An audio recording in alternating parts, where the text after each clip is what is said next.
చెయ్యండి, ప్రార్థనలు చెయ్యండి, యాచనలు చెయ్యండి, కృతజ్ఞతాస్తుతులు చేయండి.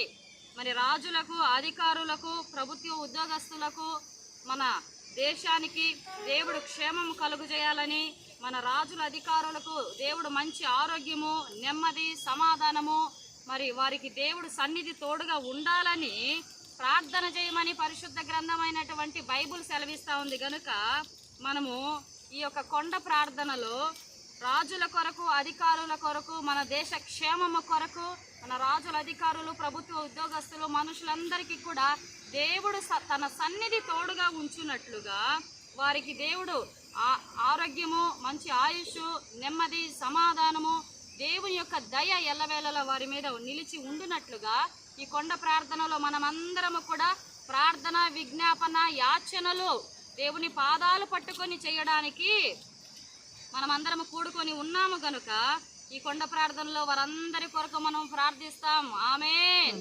హల్లెలూయా.